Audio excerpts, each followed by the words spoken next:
हमारे साथ इस वक्त अल्ताफ़ अहमद जी हैं जो कि समाज सेवी भी हैं और निर्दलीय चुनाव लड़ रहे हैं जनकपुरी विधानसभा से।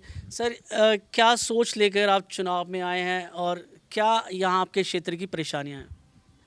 दरअसल परेशानियां तो बहुत हैं अपने जनकपुरी विधानसभा क्षेत्र में। सबसे बड़ा मुद्दा तो हमारे यहाँ सीवर का है।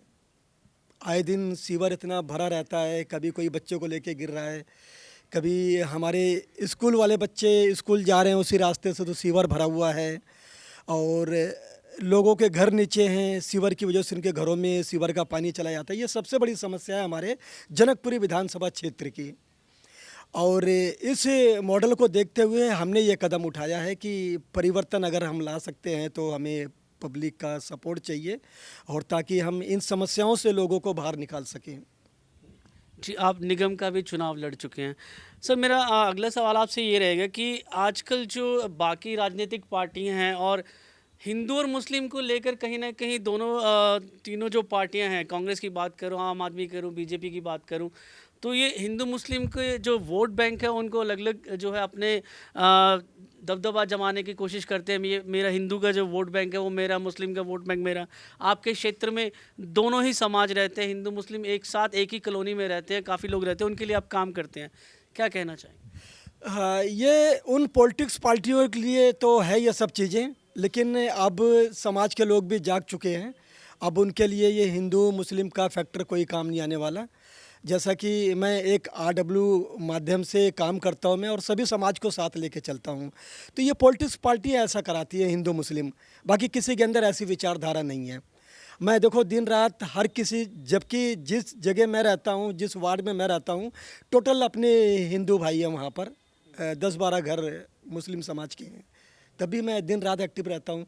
इसलिए नहीं कि वो कौन सा समाज, इसलिए कि इंसान हूँ मैं, और एक इंसानियत के नाते ये मेरा फ़र्ज है। आप ही के क्षेत्र से धर्मवीर जी सिंह जी हैं जो कि सोहेलदेव भारतीय समाज पार्टी से चुनाव लड़ रहे हैं। आप कहीं न कहीं उनसे भी प्रभावित हैं। हमारे आदरणीय धर्मवीर साहब को मैं आपके मीडिया के माध्यम से उनको नमस्कार करता हूँ। और वो एक ऐसे शख्स हैं जो हमारे बीच में एक नया मॉडल लाना चाहते हैं। और मेरी उनसे मुलाकात हुई करीबन 5-6 महीने से मेरी जान पहचान हुई है। और वो वाकई सबसे हटकर, सबसे अलग व्यक्ति हैं वो। तो उन्होंने व्यक्तिगत समस्या पूछी क्या है क्षेत्र की, तो मैंने बताया भाई साहब ये सीवर का, गंदे पानी का बहुत बुरा हाल है हमारे क्षेत्र के अंदर, आप इसके लिए कुछ कर सकते हो तो आपकी बहुत बहुत मेहरबानी होगी। तो उन्होंने तुरंत 2 महीने के अंदर अंदर सीवर की एक नई गाड़ी, एक नया मॉडल बना के खड़ा कर दिया। और और कहीं दूर के नहीं है वो, उन्होंने संघर्ष किया है बचपन से लेके इस उम्र तक, काफ़ी स्ट्रगल किया है धर्मवीर साहब ने। और आज ऊपर वाले ने उनको जो मुकाम हासिल किया है वो हम लोगों के लिए बहुत अच्छी बात है। कहीं न कहीं वो भी जो है जनकपुरी विधानसभा चुनाव लड़ रहे हैं, आप भी चुनाव लड़ रहे हैं, तो ये कहीं आपस में आप तालमेल कैसे बिठाएँगे या दोनों ऑपोज़िशन में चुनाव लड़ेंगे? बहुत सही बात कही है आपने, क्योंकि मैं इसीलिए उन पार्टी वालों से नफ़रत करता हूँ जिनमें आपस में खुद तालमेल नहीं होता है, और उनकी वजह से उसका खामियाजा जनता को भुगतना पड़ता है। तो धर्मवीर साहब एक ऐसे व्यक्ति हैं जो, उनको मतलब नहीं है वोट से, नेवर, उनको वोट नहीं चाहिए, बस उनको कार्य बताइए, उनको समस्या बताइए, वो उसको मुकम्मल कराना चाहते हैं।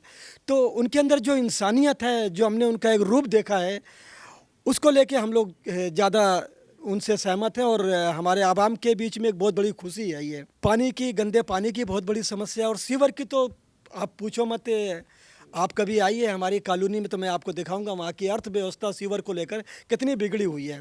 अन्य पार्टियों की, वो लोगों से वादे करती हैं, हम आपके लिए ये करेंगे, हम आपके लिए 2100 देंगे, हम आपको 2500 देंगे, आपकी सीवर की समस्या दूर करेंगे। देखिए ये जो वादे हैं, ये जो जुमले हैं, ये तो एक लोगों को गुमराह करने वाली बात है। 60 साल का जो बुजुर्ग है, 65 साल के भी है, 70 साल के भी है, जिनके परिवार में शायद उनके यहाँ कमाने वाला भी नहीं है कोई, एक विकल्प पेंशन जो एक उनका सहारा है, वो तक केजरीवाल साहब ने बंद करा दिया है। और आप 2100 रुपये देने की बात करते हैं। पंजाब में आपने बोला था कि 1000 रुपये हर मंथ महिलाओं को देंगे, पंजाब में भी उससे ज़्यादा बुरा हाल हो गया। नशा मुक्ति को ले लो, आपने नशाखोरी ज़्यादा कर दी। आप वहाँ नशा मुक्ति की बात करते हो और यहाँ पर ठेके पे ठेका खोल दिया आपने। और ये लोग सिर्फ गुमराह करने की बात कर रहे हैं, इनका कोई मॉडल नहीं है। अब हम लोग नई सोच लेकर आएंगे, नया विजन लेकर आएंगे और नया मॉडल लेकर आएंगे। कि आप भी विधायक का चुनाव लड़ रहे हैं, धर्मवीर जी विधायक का चुनाव लड़ रहे हैं, तो अगर आप अलग-अलग चुनाव लड़ेंगे तो कहीं न कहीं आपका वोट बैंक कटेगा नहीं? बहुत ही अच्छा सवाल किया है। यही मैसेज मैं जनता को देना चाहता हूँ। अगर हम एक प्रत्याशी दूसरे प्रत्याशी से तालमेल लेकर चलेंगे, आपस में मिलकर चलेंगे, तो हम तभी ही जनता का भला कर पाएंगे, वरना नहीं कर पाएंगे। आम आदमी पार्टी में क्या है, पार्षद एमएलए का है। मैं अपनी कॉलोनी की बात कहता हूँ। पार्षद एमएलए, हमारे जो निगम पार्षद जी हैं वो भी आम आदमी पार्टी के हैं, एमएलए साहब हैं वो भी आम आदमी पार्टी के हैं। लेकिन इन दोनों में जो तालमेल नहीं बैठ करता था, आपस में एक दूसरे से कोऑर्डिनेट नहीं था, और हमारी कॉलोनी का सत्यानाश हो गया है। और हम तो देखो ग्राउंड लेवल पे काम करते हैं, जनता का जितना प्यार मिलता है हम उसी में और जनता के लिए काम करते थे, करते हैं, करते रहेंगे। और धर्मवीर साहब अपने ऊंचे लेवल पे काम कर रहे हैं। देखो जनकपुरी क्षेत्र बहुत बड़ा क्षेत्र है, तो मैं तो अपने वार्ड तक ही सहमत रहूँगा।